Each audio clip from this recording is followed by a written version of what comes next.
Once again, Hulk Hogan has been welcomed back by WWE management, but will the fans even want him back? I'm Chris Wolvie, the wrestling blogger who always tells it like it is.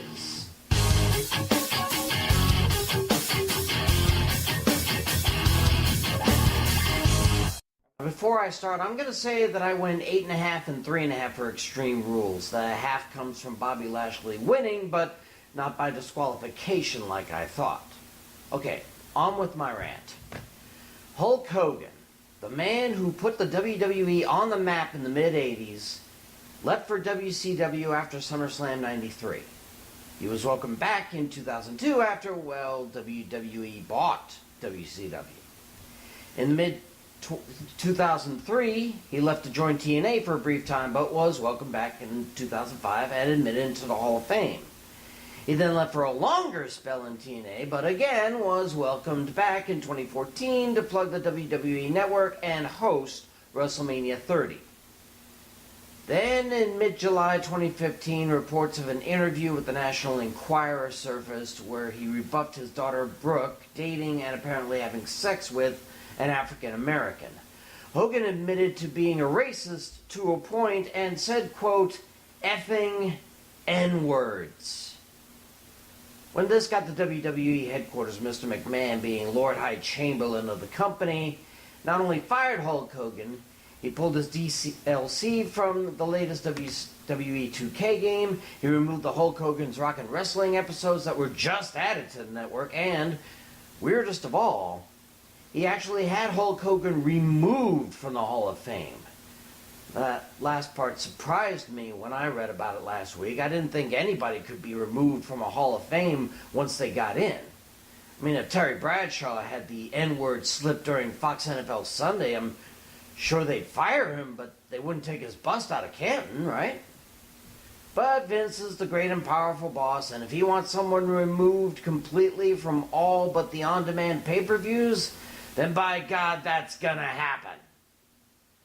Because you can take your talent elsewhere all you want, but piss off African Americans, no matter how much in the minority they may be on the roster, and you're dead to him, I guess. Hogan would retire from the ring altogether as he tried to recover from this. African American superstars, both past and present, were split on whether Hogan truly was a racist. Some stood up to Hogan as simply being concerned about his daughter. Others thought that since he admitted to being racist, there was no way to backpedal out of that. All the while, merchandise was removed from stores, WWEshop.com pulled everything related to him, investigations led to more racial slurs and homophobic slurs too, and it looked like the so-called immortal Hulk Hogan was going to eventually die penniless. But I guess 3 years was long enough of being dead to Vince. Just before this Extreme Rules, Hogan was reinstated into the WWE Hall of Fame, and it was reported that he appeared in the locker room in the PPG Paints Arena in Pittsburgh, and for the nth time in 3 years, apologized deeply for his comments. Now, according to reports, he got an ovation from the majority of the superstars present, but not everyone was on board. Titus O'Neil and New Day essentially rejected the apology, believing Hogan was sorry for being recorded saying those things and not for actually saying those things. The New Day's reply was rather classy, saying that though they'll accept Hogan's reinstatement, no one should expect them to become buddies anytime soon. So, Hogan is back and maybe prepping for an in-ring appearance, but therein lies the vital question.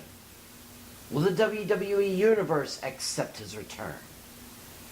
Honestly, I doubt it, but not just because of how he got canned.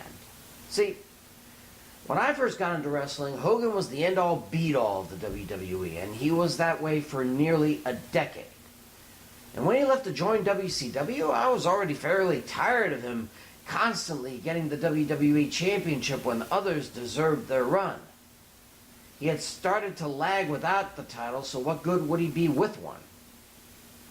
At that point, we had moved on to those like Bret Hart, Yokozuna, Shawn Michaels, Razor Ramon. So when Hogan returned in 2002 as part of the NWO, I honestly couldn't stop laughing at the prospect. I kept wondering why he even came back after the sale. Of course, the Rock Hogan match at WrestleMania 18 proved Hogan still belonged, but I just had to wonder how long Hulkster had left in him. We had all moved on. We got used to Hulk Hogan no longer being the big cheese of the WWE. So many others have taken his place, like Steve Austin to John Cena, from Brock Lesnar to AJ Styles. We no longer need the real American telling us to train, say our prayers, and eat our vitamins and believe in ourselves. And these days where there's a paper-thin line between patriotism and jingoism, someone called a real American may not play out anyway. If the WWE insists on bringing Hogan back in front of the cameras in the ring, all I want to hear is a heartfelt public apology for what he said. After that, he can say thanks to everyone and leave, only showing up for the occasional autograph session at an Access event.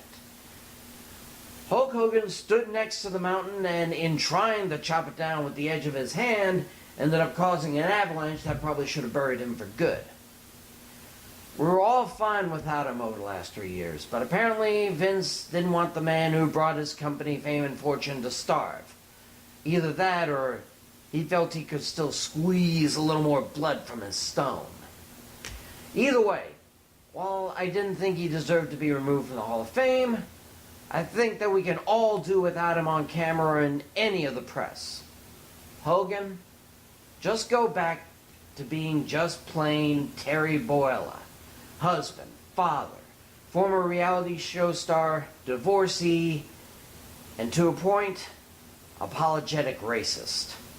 I'm Chris Wolvie, the wrestling blogger who always tells it like it is. See ya!